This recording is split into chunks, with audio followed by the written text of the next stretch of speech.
23 বছর ধরে সেলুনের কাজ করছেন আক্তার আলী। তবে জনপ্রিয়তা পেয়েছেন বছর পাঁচে। 2018 সালে ক্রিকেটার এনামুল হক বিজয় একবার তার সেলুনে আসেন। বিজয়ের চুলে নতুন স্টাইল করানোর পর তিনি সেটা পছন্দ করেন। ছবি সহ সেই স্টাইলটি সামাজিক মাধ্যমে পোস্ট করেন। বিজয়ের স্টাইল দেখে অনেক ক্রিকেটারই তার কাছে আসতে থাকেন। এক একজনের এক এক ধরনের স্টাইল করেন। সঙ্গীত ও সিনেমার অনেক তারকাও আক্তার আলীর কাছে চুলের স্টাইল করতে থাকেন। এভাবে বাড়তে থাকে আক্তার আলীর জনপ্রিয়তা। ভারতীয় ক্রিকেটার বিরাট কোহলি, পাকিস্তানের শহীদ আফ্রিদিও একাধিকবার চুল কেটেছেন তার কাছে।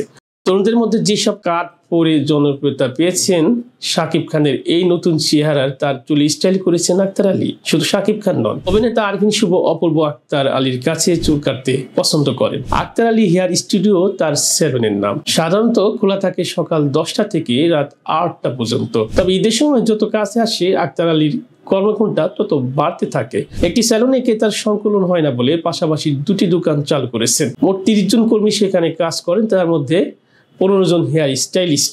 এখন ক্রেতার চাপ বাড়ায় সকাল 10টা থেকে রাত 3টা পর্যন্ত খোলা রাখেন দোকান। আর চাঁদ রাত আগের দিন সকাল থেকে কাজ করতে হয় সারা রাত অবধি পর্যন্ত। শুধু রাত না, ঈদের দিন সেলুন বন্ধ করতে করতে সকাল 7টা বেজে যায়। এই সময় 1 মিনিট দম ফোলার ফুরসত মেলে না তার। এই ক্রেতাদের সামলাতে আক্তার আলী হয়তো একজনের চুল কাটলেন, কিন্তু বাকি কাজগুলো যেমন ফেসিয়াল, শেভ বা ম্যানকিউরও অন্য কর্মীদের দিয়ে করিয়ে নেন।